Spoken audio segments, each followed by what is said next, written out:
هي النزوح السوري ومخاطره على لبنان، الانتخابات النيابية المقبلة وضرورة إجراءها مع الإصلاحات المتعلقة بها في الوقت المحدد دون أي خلل. الموضوع الثالث هو الوضع الاقتصادي الضاغط، والموضوع الرابع موضوع ثلاثية الموازنة والسلسلة والإيرادات المتعلقة بهما. بموضوع النزوح بيعود التكتل وبيشدد مرة جديدة أن هذا الأمر نزوح السوري على لبنان هو أمر ضاغط، هو بات يشكل خطر وجودي على لبنان، وهذا الأمر بيتطلب معالجة، والتكتل بيتوجه بهذا الخصوص في اتجاهين. بالأول اتجاه داخلي نحو الحكومة اللبنانية ودعوة الحكومة بإلحاح بالنظر ودراسة ومناقشة الورقة المنقذة، خلينا نقول، أو مشروع الورقة المعدة من معالي وزير الخارجية. وداخليا أيضا الإجراءات المفروض تقوم فيها الحكومة تتعلق خاصة بتسجيل الولادات، وهي الإجراءات واتخاذ كافة الإجراءات الآيلة لأن يكون هذا التسجيل فرضا على النازح السوري ومش موضوع اختياري وعم بيتم بنسب ضئيلة مثل ما هو اليوم. ومنعود ومنذكر أنه أنواع النزوح اللي تم أعداد قليلة منها العودة إلى المناطق في سوريا في 4 أنواع، وهذه ال4 أنواع تمت بنجاح. في نازحين سوريين عادوا إلى مناطق خاضعة لسلطة النظام السوري، في نازحين عادوا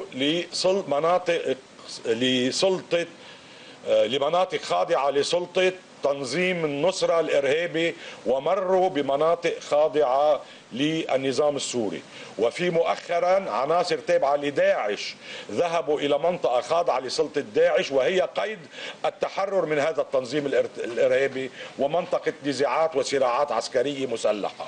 ونموذج رابع في بعض النازحين عادوا إلى منطقة يعني فيها تشارك أو تعايش، نوعا من التعايش بين قوى مسلحة معارضة والنظام السوري. هذه ال4 حالات موجودة و4 حالات تم عودة نازحين إليها.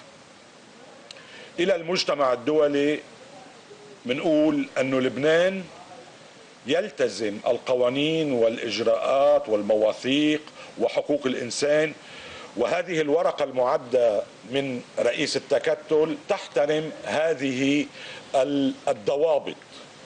ولكن نحن عم نطلع اللي عم بيصير ببلدان أخرى وعم نشوف أنه في حالات يعني عم بتروح أبعد بكتير من ما حتى نحن عم نقدر نفكر فيه من ناحية الضغط على النازحين. في دول بدون ما نسمي الضغط عم بيكون نوع من الترحيل القسري، خلينا نقول نحن ما عم نوصل لهون، عم نقول نرغب في العودة الآمنة لإخوتنا النازحين السوريين. وإلى المجتمع الدولي أيضا سؤال: هل من المفروض والمطلوب أنه يستعمل لبنان الأساليب الضاغطة التي استعملت في غير مكان في منطقة الشرق الأوسط في أوروبا وفي أمريكا حتى لاستعمال هذه الأساليب الضاغطة للحصول على حق المجتمع المستقبل لهؤلاء النازحين على المساعدات يلي بيستحقها هذا المجتمع؟ بموضوع الانتخابات النيابية منعود ومنذكر أنه نحن دفعنا ثمن الإصلاحات في القانون الانتخابي قبول بالتمديد لمهلة 11 شهر، وهيدا ثمن مش بسيط مش قليل. هذه الإصلاحات نحن بنتمسك فيها، نتمسك بهذه الإصلاحات بما هي تؤدي إلى حرية الناخب بشكل أساسي، وحرية المكانية للناخب لا تنفصل عن الحرية العامة وحرية الخيار والاقتراع. الحرية المكانية تقضي بعدم حصول أي ضغط من نوع تسجيل مسبق أو ما شابه. القانون يفرض على الجميع، يذكر القانون بحرية الناخب في مكان الاقتراع. نتساهل ونقبل، عم بيقولوا لنا أنه في صعوبة بأنه يكون المكان وين مكان ويختار بأي قلم. قبلنا، ولكن على القليله نقدر نحافظ، نعطي خيارين للناخب في ضيعته في قلمه المسجل فيه، وفي مكان اخر مخصص حيث التجمعات المناطقيه المعروفه واللي مسمينها بالميجا سنتر. هذا الامر لا تراجع عنه، وكل تراجع عن هذا الامر يكون من قبيل تقييد حريه الناخب في الانتخاب المكاني. والامر الثاني هو رفع نسبه المشاركه، والموضوعين الامرين مرتبطين ببعضهم، لانه نسبه الاقتراع متعلقه بحريه مكانيه للناخب في الاقتراع. ندعو وزاره الداخليه الى الالتزام بالمهل، والى ان تاخذ مسؤولياتها بموضوع قانون الانتخاب، وان تاخذ على عاتقها كل الاجراءات اللازمه لتطبيق القانون يلي اصبح موجود للقيام بالعمليه الانتخابيه في موعدها دون تاخير. ما يهمنا ايضا ان تتخذ كل الاجراءات المانعه للتزوير والرشاوى وكل ما كان يحصل في العمليات الانتخابية. هذه من ضمن الإصلاحات أيضا يلي بنرفع الصوت ومنطالب وزارة الداخلية بالقيام بها. الوقت ضاغط، نعم، لازم نبلش من اليوم، كان لازم نبلش من قبل، ولكن الوقت بعده مفتوح قدامنا أنه هذه الإجراءات وتطبيق قانون الانتخاب وإجراء الانتخاب مع الإصلاحات المطلوبة بموعدها. الموضوع الثالث وباختصار هو موضوع الاقتصادي الضاغط.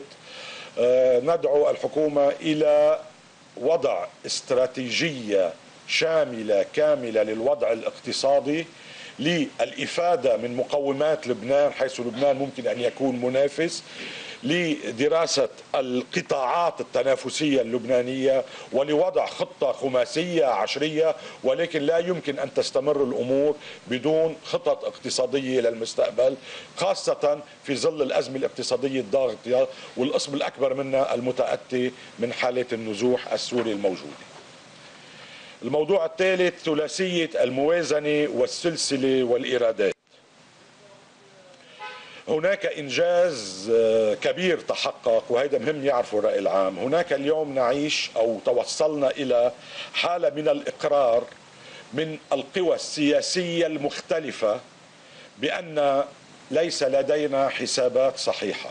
يعني الموضوع لم يعد متعلق بموضوع كتاب اسمه الإبراء المستحيل أعده رئيس لجنة المال والموازنة وتبناه تكتل سياسي هو تكتل الإصلاح والتغيير. الموضوع صار إقرار من كل القوى السياسية أن مالية الدولة اللبنانية خلال سنوات طويلة يصيبها الخلل، وهذا الشيء كان عم بيؤدي لعدم إمكانية اقرار موازنات على مدى 12 سنة. اللي تم اليوم هو هذا الاقرار، وسوف يكون هناك بند او اصبح هناك بند في مشروع قانون الموازنة المرسل الى مجلس النواب يعطي مهلة لتصحيح هذا الخلل في الحسابات، مهلة محددة على وزارة المالية تقوم خلالها بوضع الحسابات كاملة وتقدمها لمجلس النواب كعملية قطع حسابات ما فيها ولا أي شيء به، والمهلة محددة ومذكورة. الأمر الثاني المهم يلي يعود فيه الفضل أولا إلى قوة الدافع العائدة لفخامة الرئيس ولعمل لجنة المال والموازنة، ويلي هو خفض الإنفاق في مشروع الموازنة المقدم إلى مجلس النواب. هناك مبلغ 1004 مليارات خفض في قيمة الإنفاق غير المجدي. يعني هذه هي العملية الضبط للإنفاق قد تكون في مكان ما مصدر لتعديل العجز في الموازنة، وهيدا أيضا نقدر نقول من الإنجازات اللي كان التكتل له الفضل فيها. بشكركم، وما بعرف إذا حدا عنده سؤال.